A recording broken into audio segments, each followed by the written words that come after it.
Hi, my name is Natalie.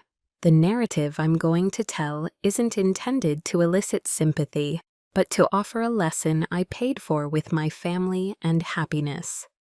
It's a narrative of blunders, heartache, and regret that will live in my heart forever. I'm Natalie, a 30-year-old residing in Virginia Beach, a lovely coastal city in the United States. This site is more than just a spot to me. It represents my youth and wonderful experiences. The day sitting peacefully on the sand, listening to the sound of the waves and gazing at the boundless sky, all seem to merge with my every breath, nourishing my love for the ocean and the stories waiting to be spoken. I've always been attracted by the lively tiny streets where travelers come and go, bringing stories from all around. In my first steps, I imagined extensive adventures and becoming a guide. As a tour guide, I help others experience the beauty of the globe. The route to attaining this ambition was not simple. When I finished high school, I was committed and prepared to work long, sleepless evenings and part-time jobs to pay for the required courses. After many years of effort, my ambition was realized 7 years ago. I officially became a tour guide, a career that not only provides revenue, but also fulfills my desire to conquer and share. Looking back on that voyage, I realized that I have grown not just in age, but also in drive and resilience in the face of adversity. Virginia Beach provided the foundation, and I built on it to transform my love into a meaningful job.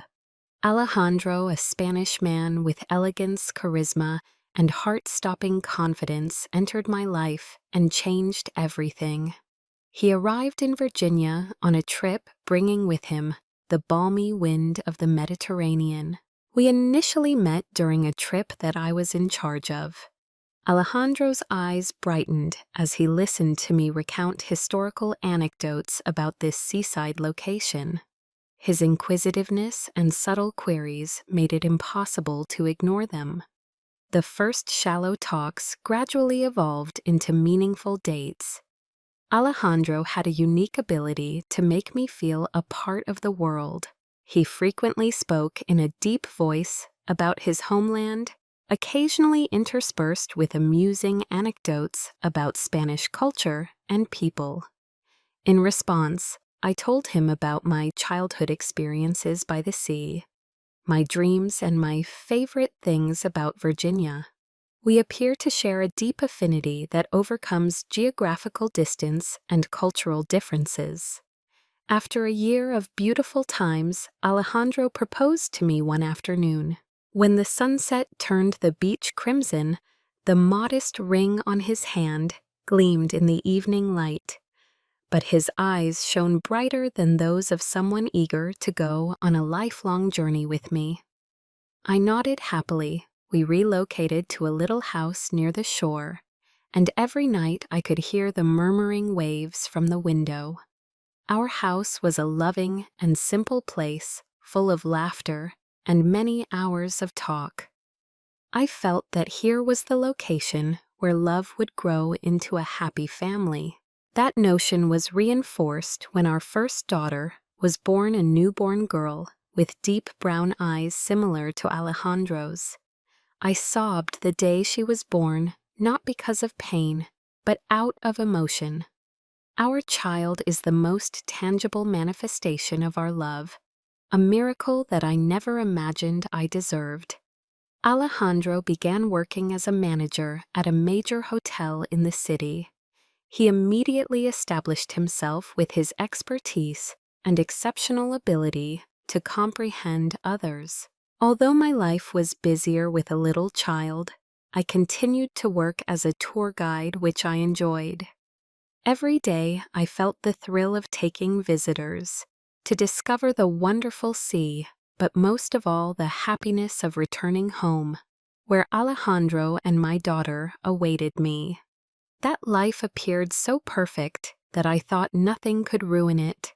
Life did not turn out like I had hoped, after the delicious echoes of marriage, faded reality began to overwhelm us, drowning out the dreams that had once burned.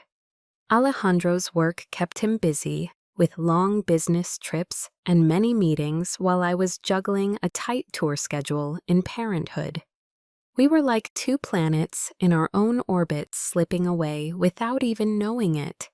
At first, I attempted to hold on to the idea that everything was fleeting. However, dinners alone in front of the television, as well as waking up in a cold room without a single salutation, become habits. Even our discussions were erratic, packed with polite queries or broad ideas that neither of us had time to execute.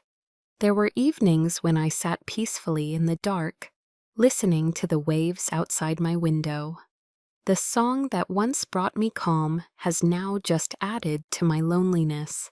The place I once called home has become an empty shell with all feelings seemingly gone. I felt lost in my own existence in the love that I believed was permanent. That emptiness and impasse were like a monster, gnawing at me every day, hour by hour.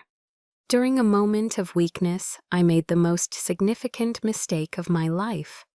A fleeting choice, but its ramifications were like violent waves breaking into my psyche, forcing everything that was previously precious to me to gradually crumble. I never anticipated my seemingly quiet existence being interrupted by a stranger, Pierre. It was a summer day, and I was taking a group of visitors to the beach near my home. Pierre emerged, tall and muscular, his eyes as deep blue as the sea that I adored. He didn't stand out in an extravagant way, but his calm demeanor and friendly grin drew me in, making it difficult not to pay attention. At first, we were only having social discussions. As a tour guide, I was used to interacting with people, but Pierre was different. He not only listened to my experiences, but also answered with uncommon sensitivity. We discussed the sea life in Virginia, and even his native France. Pierre's remarks were enchanting, instilling in me a peculiar sensation of familiarity, a need that was difficult to describe. The coincidental interactions grew increasingly common. Pierre frequently stayed after the trips, finding excuses to ask me about minor details, like an excellent coffee shop nearby, or a little-known trail leading to a deserted beach. Then one day, as evening fell, he invited me to sit on the beach and watch the sunset. I couldn't refuse. We sat side by side, silently watching the sky turn from gold to crimson, then dark. The sea winds soothed my skin, yet within me a searing feeling emerged. Pierre didn't have to say much, just a look or a soft touch made me feel as if my heart was being captivated. I'm not sure when, but my sessions with Pierre became the most anticipated portion of my day. We spoke on the shore and then proceeded to tour the city together. When Pierre was at my side, familiar tiny corners took on new meaning. He always had a sense of humor and an adventurous attitude which made me feel like I was living my youth. Impetuousness and freedom. Every time I was with Pierre, I forgot everything. The chilly evenings in the empty home, the growing distance from Alejandro, and everything I should have saved. We couldn't stop with innocent discussions. Pierre softly caressed my hand one evening when the waves lapped the shore. That contact was like a fire in my thoughts, consuming any residual logic. He drew me closer, and before I could respond, his lips touched mine. The kiss was powerful and passionate, as if Pierre had waited his entire life to give it. In that one instant, all of my limits fell apart. I knew I was doing something wrong, yet I couldn't keep myself from falling into his arms. The subsequent evenings turned into days, filled with both delight and remorse. Pierre gave me sensations I had never had before. He was not just a lover, but also an escape from the oppressive reality. At the same time, every interaction with him made me feel heavy-hearted. The picture of Alejandro, my loyal husband and daughter's father, kept returning in my thoughts, serving as a terrible reminder of the treachery I was committing. I attempted to excuse myself by claiming that I was yearning for what had been lost in my marriage, caring and sharing the sensation of being loved. But deep down, I realized there was no need to defend my conduct. Pierre wasn't the solution to my marital troubles. He was like a hurricane coming out of nowhere and sweeping away everything, leaving a mess in my spirit. Every time I broke up with Pierre after our dates, I felt like a piece of myself was being torn away. I wanted to stop, but I lacked the confidence. Pierre was like an addiction, making me want to run, yet unable to stop. He was always kind and understanding, and he understood how to make me feel special. But I realized this couldn't last. It was only a brief dream, and when I awoke, I would have to face the repercussions of what I had done. Torment intensified especially when I saw my kid. She had eyes that mirrored Alejandro's and constantly gazed at me with innocence and trust. I worried whether she'd forgive me if she ever found out the truth. Would Alejandro, the guy who had vowed to be my life partner, be compassionate enough to overlook this betrayal? Those inquiries were like needles slicing my heart, slowly making me realize that no matter how passionate Pierre was, the cost of this error would never be worth it. I began avoiding Pierre, but it was not easy. He texted, phoned, and always found a way to see me. Every time I saw his name on my phone screen, my pulse raced both out of want and terror. I knew I had to stop it, but I lacked the strength to say goodbye. Pierre was not a nasty guy. He simply emerged at the wrong time in a circumstance when I was vulnerable. I was the one who allowed myself to get involved in this relationship, and I was the one who had to accept responsibility. When Pierre invited me to meet with him again, I felt I needed to make a definitive choice. In the twilight light, I peered into his blue eyes, which had once made me fall in love, but now just made me hurt.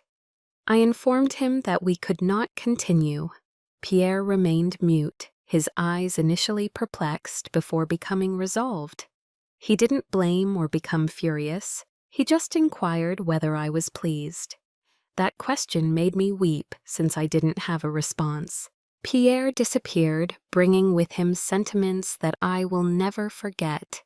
But I understood that if I wanted to salvage my marriage and maintain what was most essential in my life, I needed to let go. Even though my heart was torn, it was the only thing I could do for myself, as well as for Alejandro and my daughter. When I discovered I was pregnant, my emotions were in turmoil. It should have been a godsend, a miracle in the middle of lonely and confusing times. Instead, I was overcome with terror.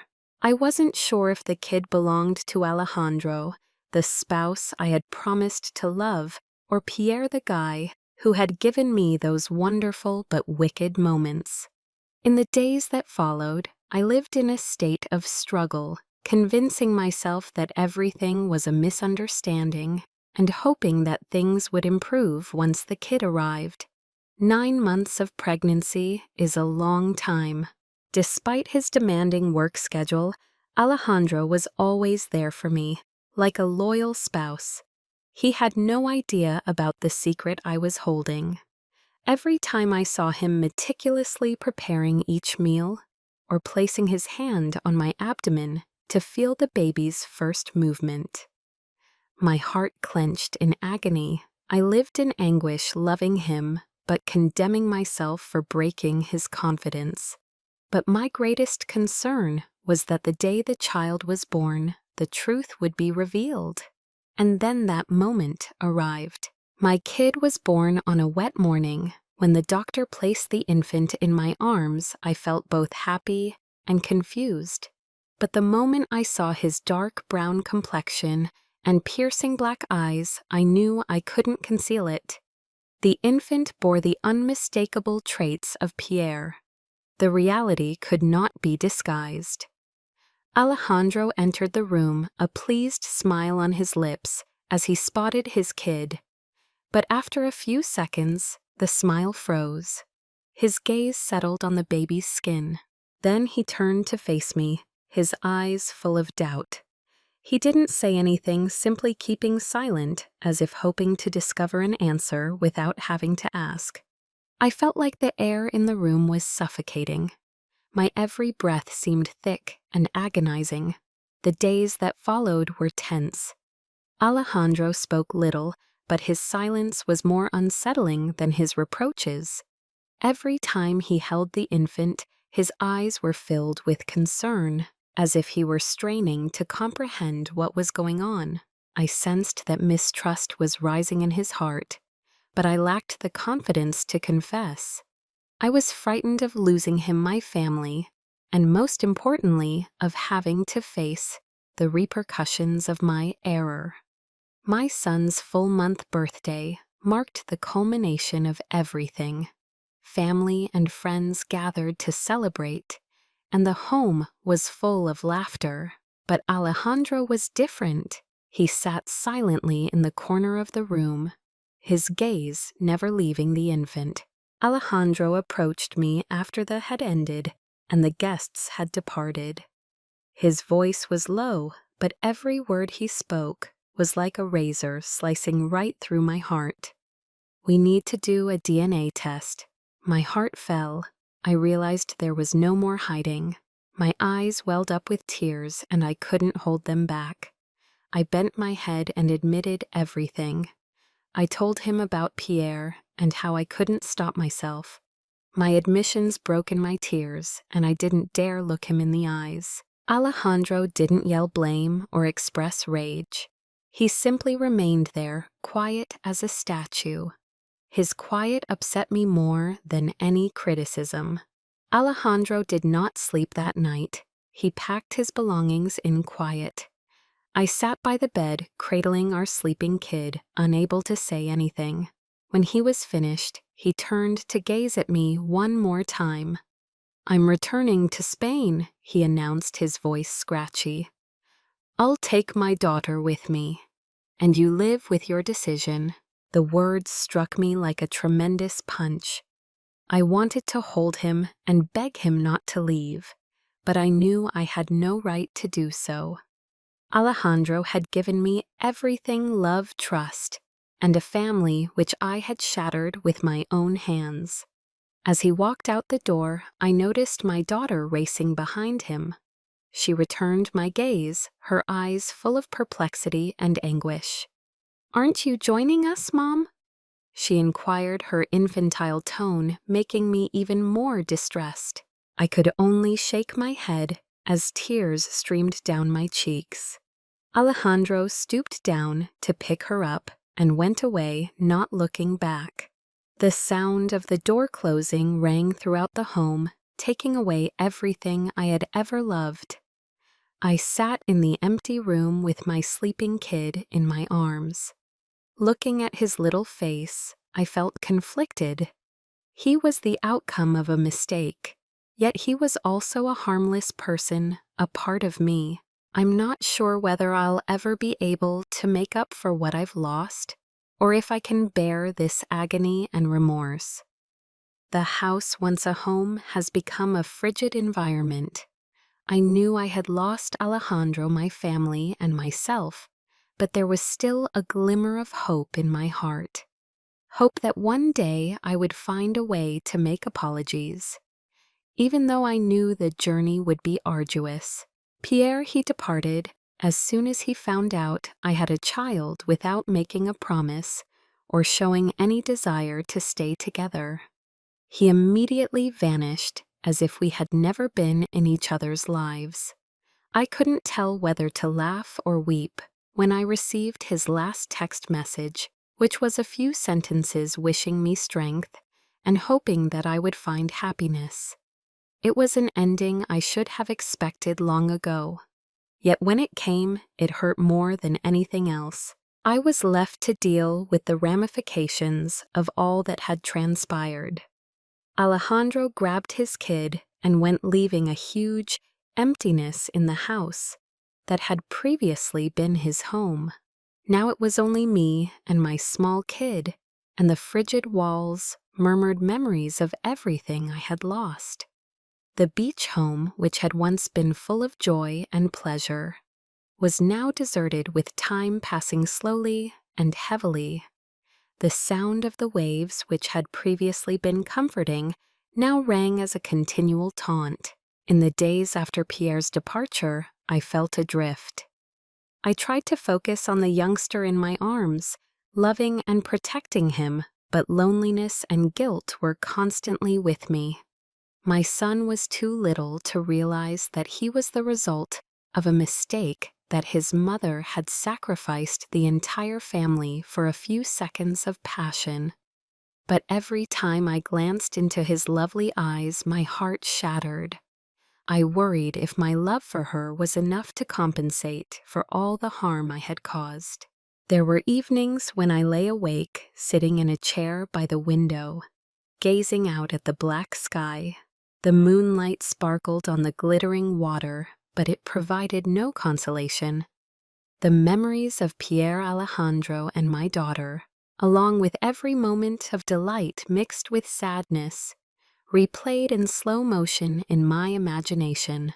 I pondered whether I deserved forgiveness and if there was a way to start anew. The beach home became an emotional prison where I was imprisoned by my own poor choices. But it was also the only home I had left, and I needed to find a way to rise.